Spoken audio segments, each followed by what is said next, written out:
Boa noite a todos, sejam bem-vindos a mais um Evangelho no Lar. Agradecemos a presença de todos e informamos que a nossa sessão está sendo gravada para posterior postagem no nosso canal do YouTube. Perfeito. Eu vou fazer a leitura do livro Pão Nosso antes da gente escolher o tema da noite.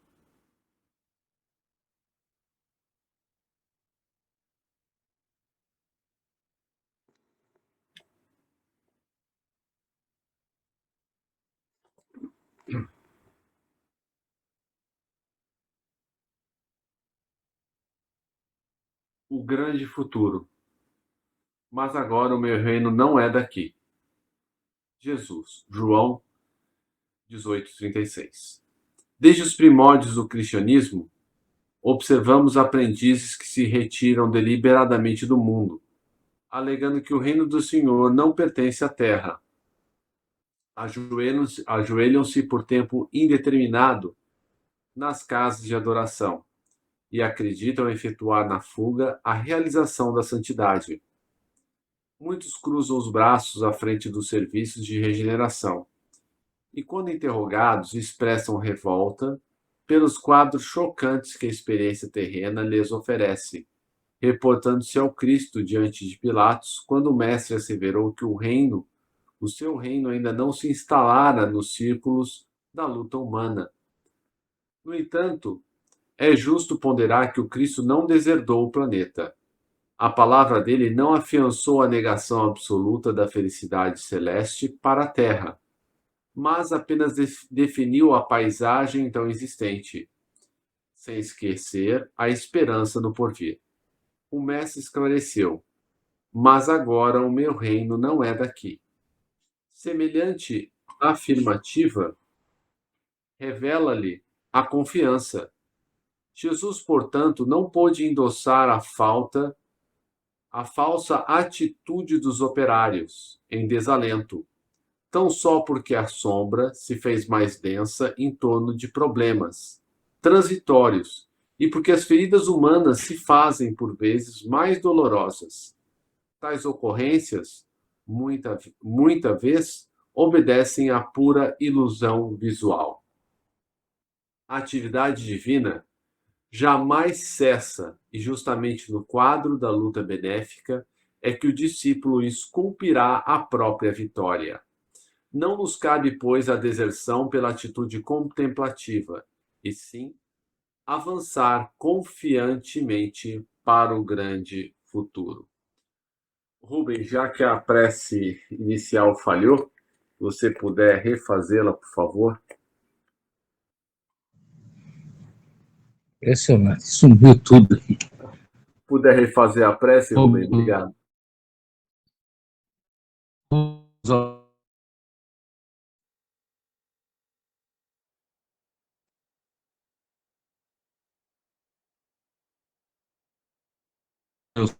Para distinguirmos a verdade também os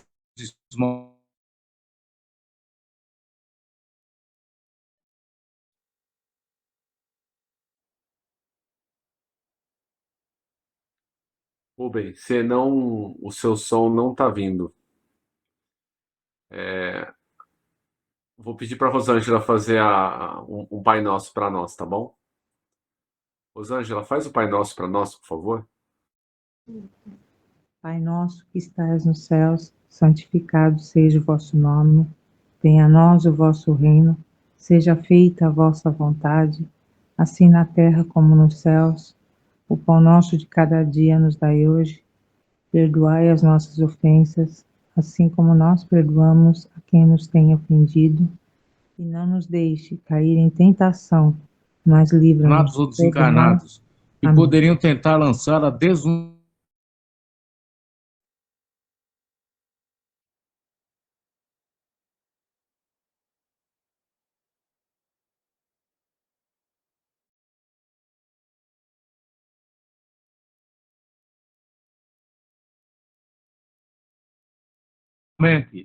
sagrados Espíritos da Luz, aos nossos guias espirituais, para nos assistirem e velarem por nós. Assim.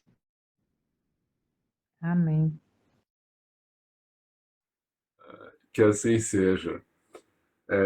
Roseli, o que vamos ver, querida?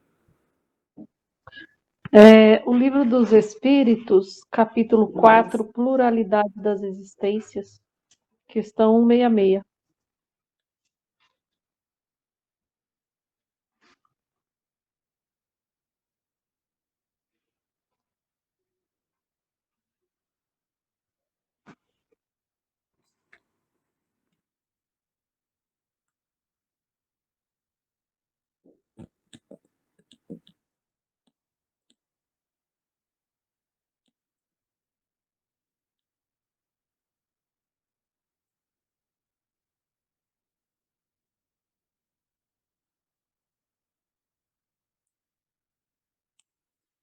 O Livro dos Espíritos, da pluralidade das existências. A reencarnação. Pergunta 166. Como pode a alma, que não alcançou a perfeição durante a vida corpórea, acabar de depurar-se? Resposta: sofrendo a prova de uma nova existência. Letra A. Como realiza essa nova existência? Será pela sua transformação como espírito? Resposta: depurando-se, a alma indubitavelmente experimenta uma transformação, mas para isso necessária lhe é a prova da vida corporal. Letra B. A alma passa então por muitas existências corporais? Sim, todos contamos muitas existências. Os que dizem o contrário pretendem manter-vos na ignorância em que eles próprios se encontram. Esse o desejo deles. Letra C. Parece resultar desse princípio que a alma, depois de haver deixado um corpo, toma outro, ou então que reencarna em novo corpo? É assim que se deve entender? Resposta: evidentemente. 167. Qual o fim objetivado com a reencarnação? Expiação, melhoramento progressivo da humanidade. Sem isso, onde a justiça? 168. É limitado o número de existências corporais ou o espírito reencarna perpetuamente? Resposta: a cada nova existência, o espírito dá um passo para diante na senda do progresso. Desde que se acha limpo de todas as impurezas, não tem mais necessidade das provas da vida corporal. 169. É invariável o número das encarnações para todos os espíritos? Não. Aquele que caminha depressa, a muitas provas se forra. Todavia, as encarnações sucessivas são sempre muito numerosas, porquanto o progresso é quase infinito. 170. O que fica sendo o espírito depois da sua última encarnação? Espírito bem-aventurado, puro o espírito. Comentários?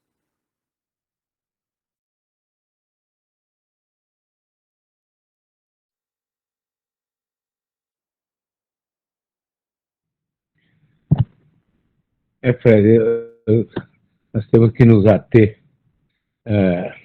aos ensinamentos dos indianos, né?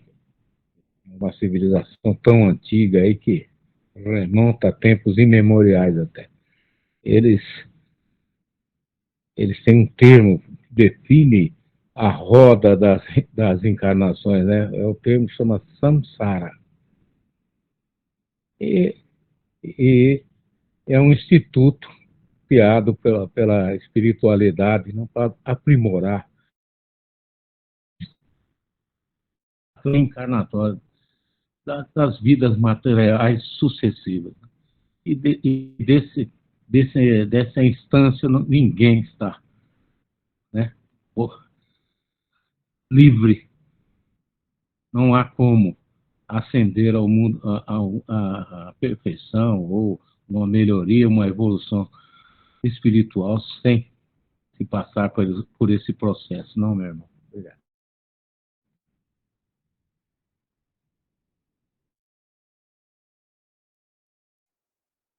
Sem dúvida.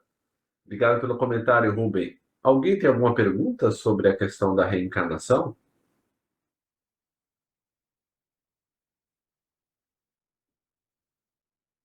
Não, Fred, obrigada.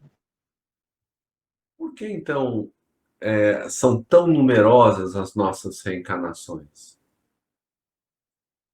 Porque nós saberemos todas as coisas.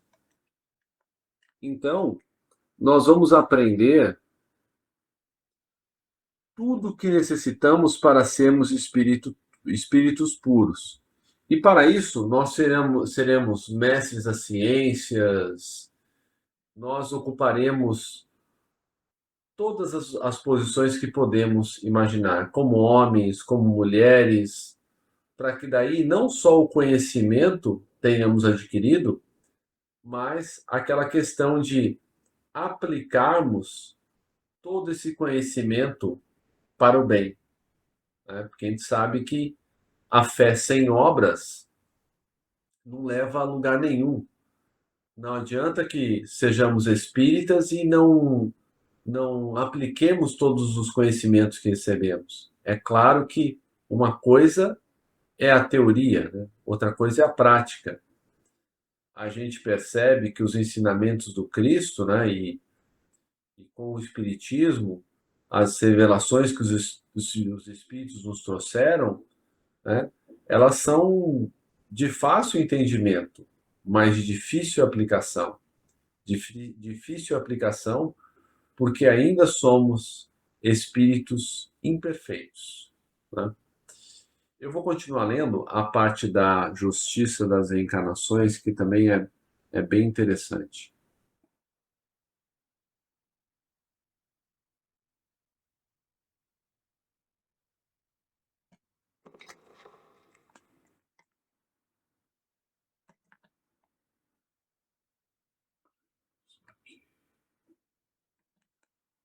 Justiça da reencarnação.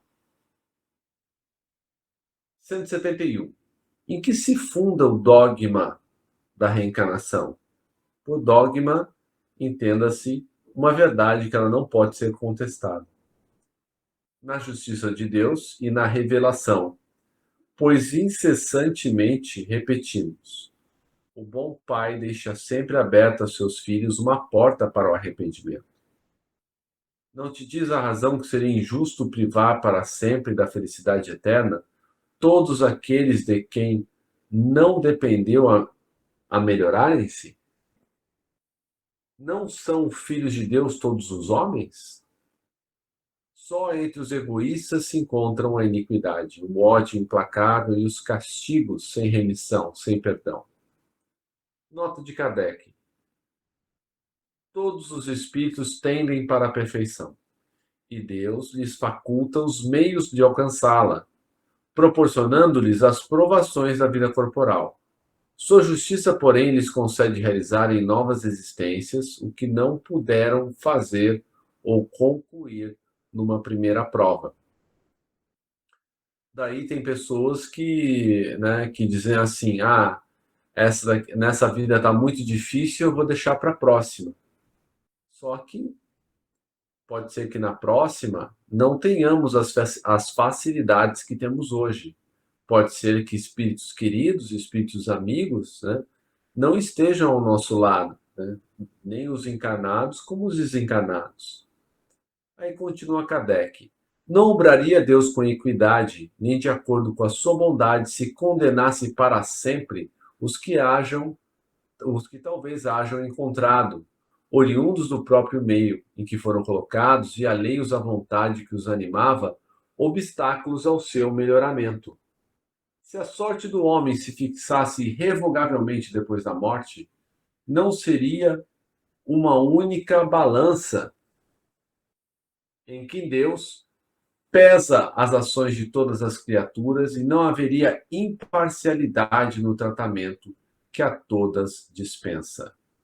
A doutrina da reencarnação, isto é, a que consiste em admitir para o espírito muitas existências sucessivas, é a única que corresponde à ideia que formamos da justiça de Deus para com os homens, em que se acham em condição moral inferior, a única que pode explicar o futuro e firmar as novas esperanças, pois que nos oferece os meios de resgatarmos os nossos erros por novas provações. A razão não lhe indica e os espíritos ensinam. O homem que tem consciência da sua inferioridade aure consoladora esperança na doutrina da reencarnação. Se crê na justiça de Deus, não pode contar que venha a achar-se para sempre em pé de igualdade com os que mais fizeram do que ele. Sustém-no, porém, e lhe reanima a coragem a ideia de que aquela inferioridade não deserda eternamente do supremo bem, e que, mediante novos esforços, dado-lhe será conquistá-lo. Quem é que, ao cabo da sua carreira, não deplora haver tão tarde ganho uma experiência de que já não mais pode tirar proveito? Entretanto, essa experiência tardia não fica perdida. O espírito a utilizará em nova existência. Ou seja, todo esse patrimônio de conhecimento e todo o bom uso que nós fazemos desses bons conhecimentos, a gente vai aproveitar para as próximas vidas, porque o espírito nada perde. Muitas vezes nós temos capacidades que estão adormecidas para que nós possamos desenvolver outras. Então, por exemplo, se um de nós for grande músico do passado, e devemos desenvolver outras qualidades, essa nossa capacidade ela será suspensa para que possamos desenvolver as nossas capacidades, né? Porque todos nós temos a tendência de continuar no mesmo meio em que estivermos. Então, se nós não estivermos num lugar diferente, em circunstâncias diferentes, nós não vamos desenvolver novas qualidades. Comentários?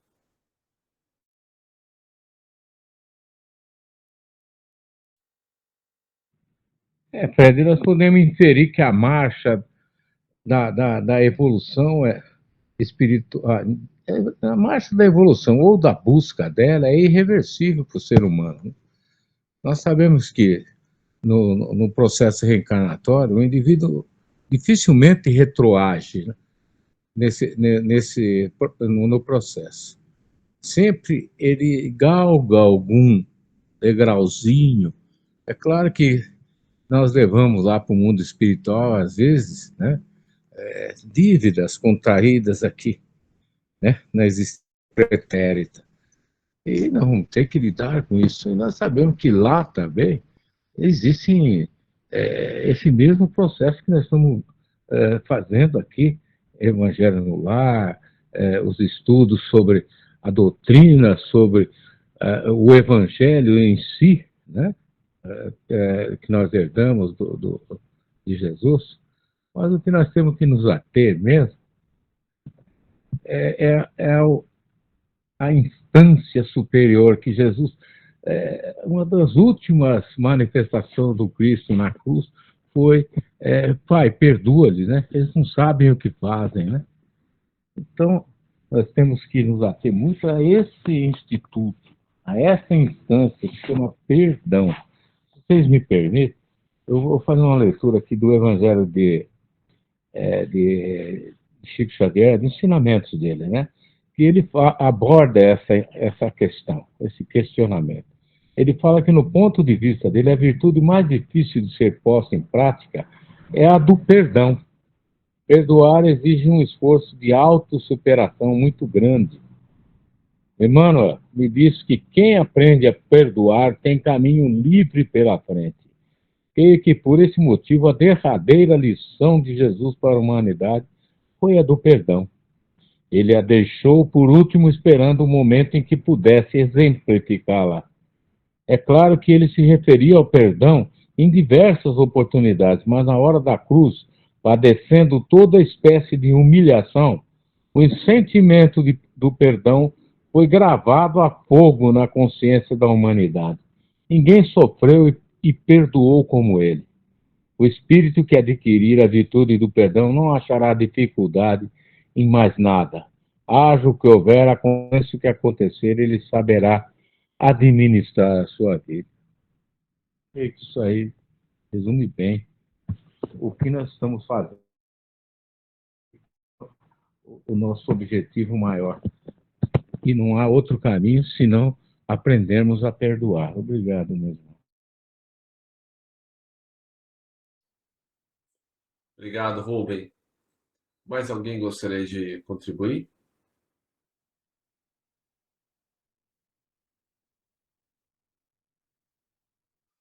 Não, Fred, obrigada.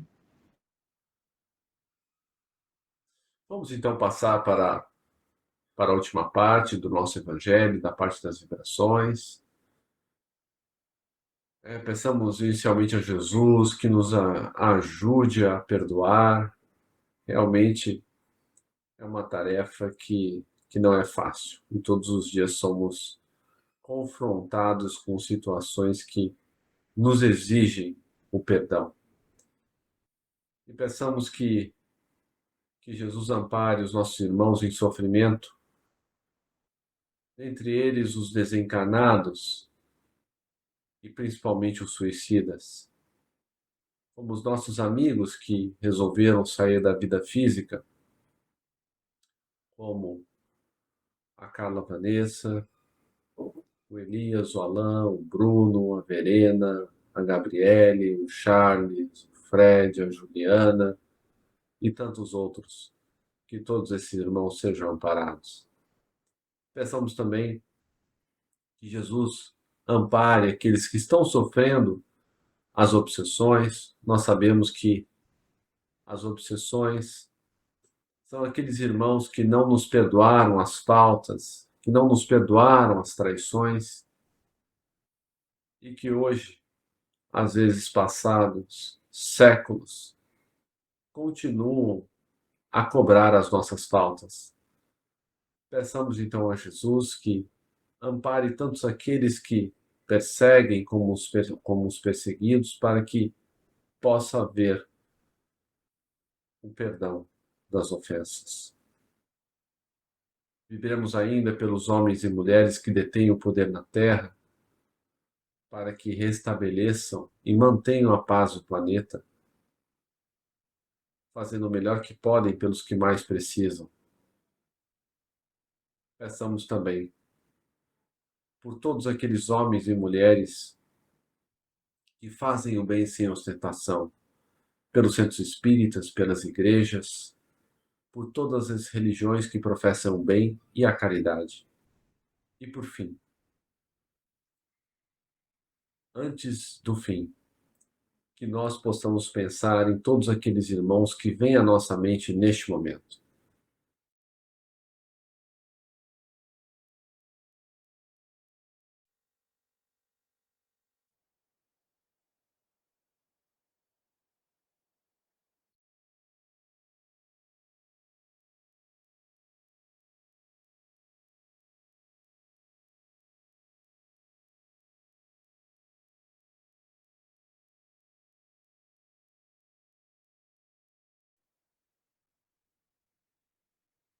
Que essas pessoas que vieram ao nosso pensamento sejam auxiliadas. E por fim, peçamos que Jesus nos auxilie a nos manter firmes no caminho do bem, fazendo que cada um de nós, ao construir a sua história, possa contribuir para a construção do reino de regeneração que ele nos prometeu, mas que começa no coração de cada um de nós, quando nós nos esforçamos para dominar as nossas más tendências. Que assim seja, graças a Deus. Agradecemos aos bons espíritos que vieram comunicar-se conosco. Pedimos que nos ajudem a pôr em prática as instruções que nos deram e façam que cada um de nós, ao sair daqui, seja fortificado na prática do bem e do amor ao próximo. Desejamos igualmente que essas lições sejam proveitosas para os espíritos sofredores, ignorantes ou viciosos, que puderam assistir a esta reunião e para os quais suplicamos a misericórdia de Deus. Uma boa noite a todos, que Jesus nos abençoe sempre. Obrigado, obrigado. Amém. Deus Boa abençoe a noite. todos. Assim seja. Boa noite, gente. Obrigada. Que assim seja. Boa noite a todos, uma ótima semana. Muito obrigado.